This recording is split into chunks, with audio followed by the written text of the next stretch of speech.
Joe. From here. First of all, congratulations on the victory. We saw the emotions come out after that performance. So I guess what are the emotions now that kind of the dust has settled a little bit and you can reflect on the victory? Just grateful, brother. I trained my ass off for this one, and I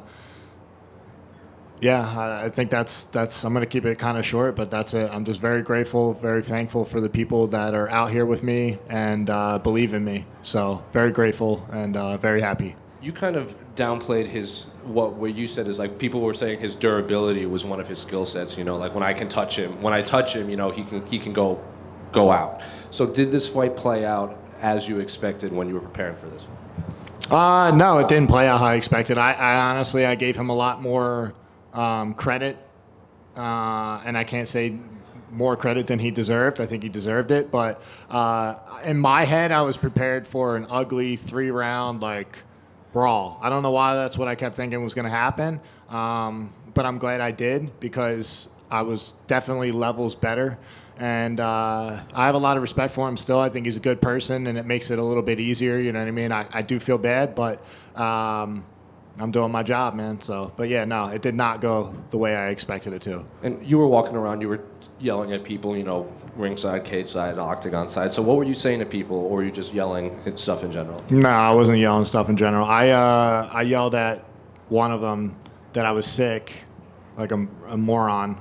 But yeah, I yelled at DC or somebody and said that I was sick my last camp. So and that's very, very true. I wasn't my best self preparing for Jack, and I think it was the best thing that's happened to me. And my coaches pulled me back in, and my teammates, particularly Jonathan Webb, John Marquez, and Sean Brady. We all sat down and got my ass back to the grind. So everything happens for a reason, and I'm very thankful for the experience, and I'm just grateful for this win. Feels good. You said you yelled at DC. Was that specifically at him, or did you just happen to see him first? Nah, it was kind of at the whole broadcast team, just because everybody kept saying my hype was gone and my what the fuck did they say? They said my hype was gone. They said something else. So I was just letting them know that wasn't. It's not true, because now I got a knockout and everybody's back on notice. Oh shit, this kid does.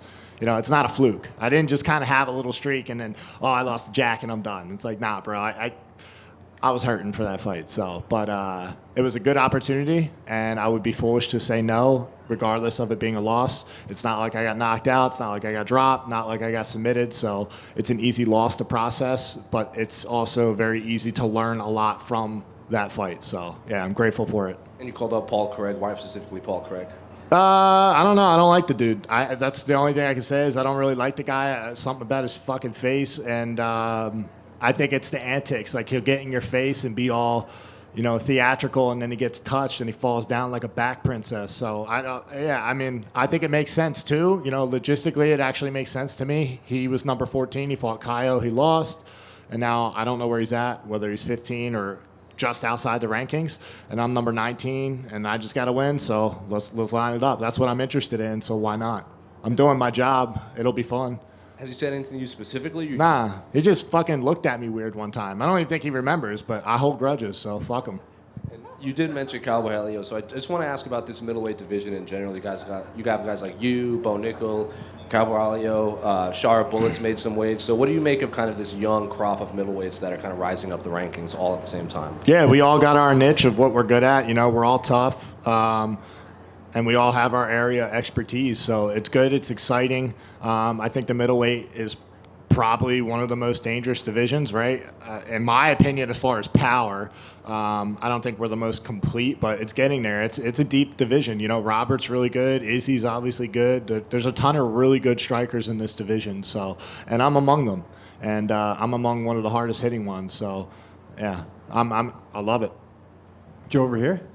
Would you like to get another? Yo! I know, Canadian. It's all good. It's all good. I didn't take it personally, so don't worry. Do you want a 5-round fight for your next one? Because that was something. No. Okay. No. Just in terms of, I thought, more experience in the 5 rounds, and you mentioned not being happy with what some of the stuff that was said, maybe to prove them wrong, right? Because listen, I would fight Paul Craig in 5 rounds if they wanted to make it a main event. I just don't know if it makes sense for them to make 2 guys that aren't ranked 5-round fight. So, and I'm not looking to jump into the rankings super soon. I took my dabble, and just because I got one win doesn't mean that I'm ready to take on the champion. So I think, let me get 1 or 2 more repetitions in against tough opponents, and let me start with Paul Craig and see where we're at, and then maybe we can do that. Didn't look like you took much damage tonight. When do you want to have that next fight? I would like to fall. If it's that fight, I would like to fall. But one thing I promised myself, which I haven't done since I broke my elbow on the first Contender Series, which is almost 5 years ago, is I'm going to take a vacation. And I've been saying I was going to do it, but I keep lying to myself, so I can't wait to do that. And I can't wait to dirt bike, baby. Where are you going on vacation? I have no idea. Somewhere tropical. Fuck this desert shit. Sucks ass. Fucking 3 birds here the whole time I've been here. Dog shit. So definitely tropical, beachy, and nice weather. You talked about the fans a bit, on the media day. Do you feel like this is the type of performance that people are going to jump back on the bandwagon? I hope they fucking fall off the bandwagon. I hope that shit goes over the cliff and they all die. I don't care. Bro, at the end of the day, everybody switched up when I lost. They said I got fraud checked, all this bullshit. I'm a human being, man. I have injury after injury after injury, so that's why I take it so much to heart, and that's why sometimes I have a bad attitude, And I wasn't trying to be disrespectful to you either, but sometimes I'm just pissed off, man, because some of the questions are like repetitive, and then it's just, I feel like everybody was counting me out because I lost a decision. I mean, it's like, guys, I didn't even get rocked. I didn't get dropped. I didn't get submitted. I wasn't outclassed. I lost by 1 round. I got hit in the eyeball in the 3rd round. Couldn't fucking see the guy. I lost a fight. And everybody was just making it seem like I was just some fucking dog shit fighter. So, yeah, I was pissed. Did you figure out now, sorry, this is my last question, did you figure out that Mark does speak English? That was something you said immediately. Yeah, 100%. I do retract my statement. He does speak good English. And one thing I'm trying to be nice about, like, which I'm allowed to be happy for my moment, but I think he's such a good dude. I didn't realize he was so involved with, like, men's mental health and things like that. I definitely have had my fair share of just fucking being a moron and having to learn to grow up, and it's hard, and it's it's mental health is something you battle every day. Some of us do it by ourselves, some of us reach out, and some of us never say a word. So nothing but respect for that man, and I hope to talk to him in the future, and I told him I would.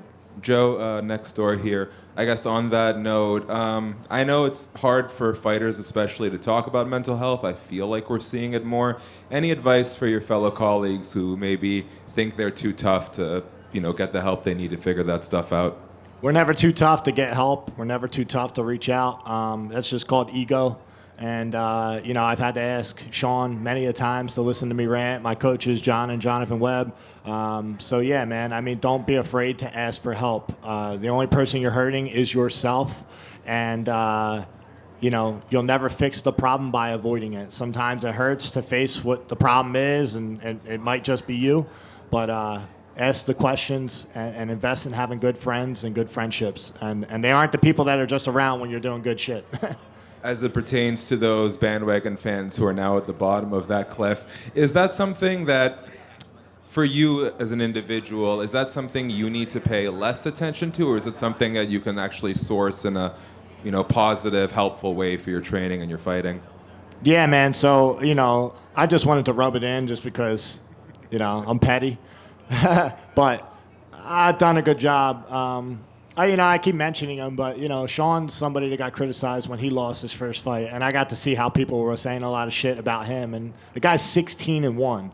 Came back and then dusted your boy, fucking Kelvin, right? And I got to see all the critics, like, start with him. And I was like, man, don't worry about it, whatever, And, then it happened to me, and I lost in the UFC, and then it's like everybody switches up and thinks that you're a fraud and they hate you and all this. It just really shows you get less views, you get less attention, and it's just like, man, this is really what's hot is hot, and that's what they care about. So I've just kind of detached my emotions from these people on social media. I really haven't been on social media. I didn't stay on my phone hardly at all this week, and it was a blessing.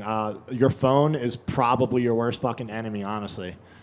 And all those turds that are on the fucking on Instagram wasting their life to go on other fighters' pages to talk shit, they all can suck fat dick. They're bums. Losers. That's the definition of a loser. When you look at yourself in the mirror and you do that to other people that are professionals, you should probably fucking tap out. Get out of here.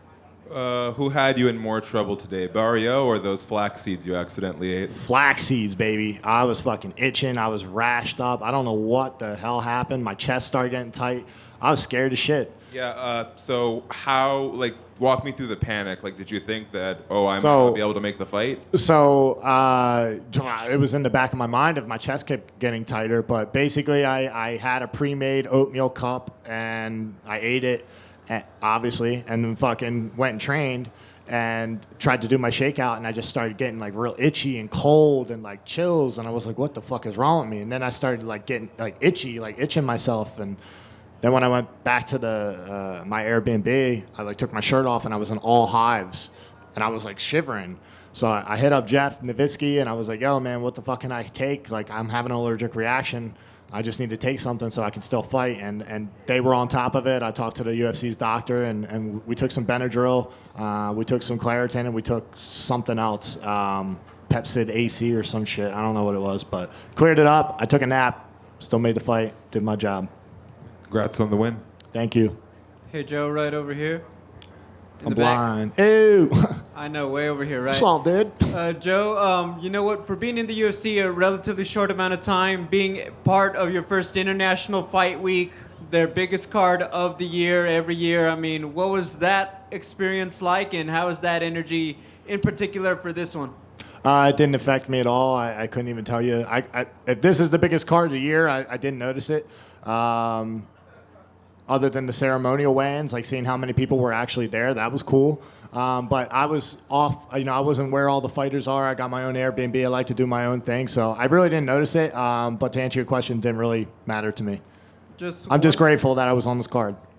Just one more quick note on the Paul Craig thing. Do you have any issues with the movie Braveheart, for the record? No, it's fucking amazing, but he sucks. Thank you. Congrats. Good? Hey, Joe. Sean Brady versus Kelvin Gastelum. Yes. What are your thoughts on that fight, man? Well, Sean Brady already beat Kelvin Gastelum. Sean Brady versus Gilbert Burns. I'm sorry about that. Boo! No, I think Gilbert's a turd, and I don't like him. He's fighting my teammates, so fuck him. And I think Sean's gonna mop the floor with him, and I think everybody's gonna realize what level he is and how he's maturing in his own. And I'll be there, and I can't wait. And I love him, and I want Sean Brady to do the best that he can be. And yeah, he's the general on our team, so General's gonna step up and take this dude out. Congrats, man. Thank you. Does Sean hate your opponents too? Sean does not hate my opponents, I don't think, no. He's not like me. Like, I'm a wild man, like, all over the place emotionally, angry motherfucker. Like, he's level, you know what I mean? He also is, like, different to me. Like, I'm very socially, he says what he's got to say and he does his thing. So, no, I don't think he hates my opponents. And if he did, he would tell me. So, he just doesn't hate people for no reason like I do. Who do you think hates more people irrationally, you or Sean Strickland? I think Sean Strickland's been super respectful to me, and he's been super nice. So I would say me, maybe. I don't know him personally like that, but like he also told me good luck for this fight through somebody that was, on my team, and it was really nice. So yeah, I don't know. I don't know if he. I mean, listen, bro. He's just vocally. I think we hate the same amount. It might be me. I hate a lot of motherfuckers. Sounds like you hate them all day. He just hates them when he's in front of us, maybe. Yeah, I won't say as much because I'm afraid to get canceled because sometimes I'd be slipping. Is that a fight that would interest you? Right now? No. Or later down the line? Down the line, absolutely. Anybody in the UFC middleweight division down the line, when I feel like I'm ready to take a run at the belt, which is what I'm doing, right? I'm learning. Yeah, everybody's game. So everybody's fair game. There's nobody I won't fight. I'm not scared of anybody. They all can get a taste, and I'm just trying to mature. I'm 27 years old. Thank you.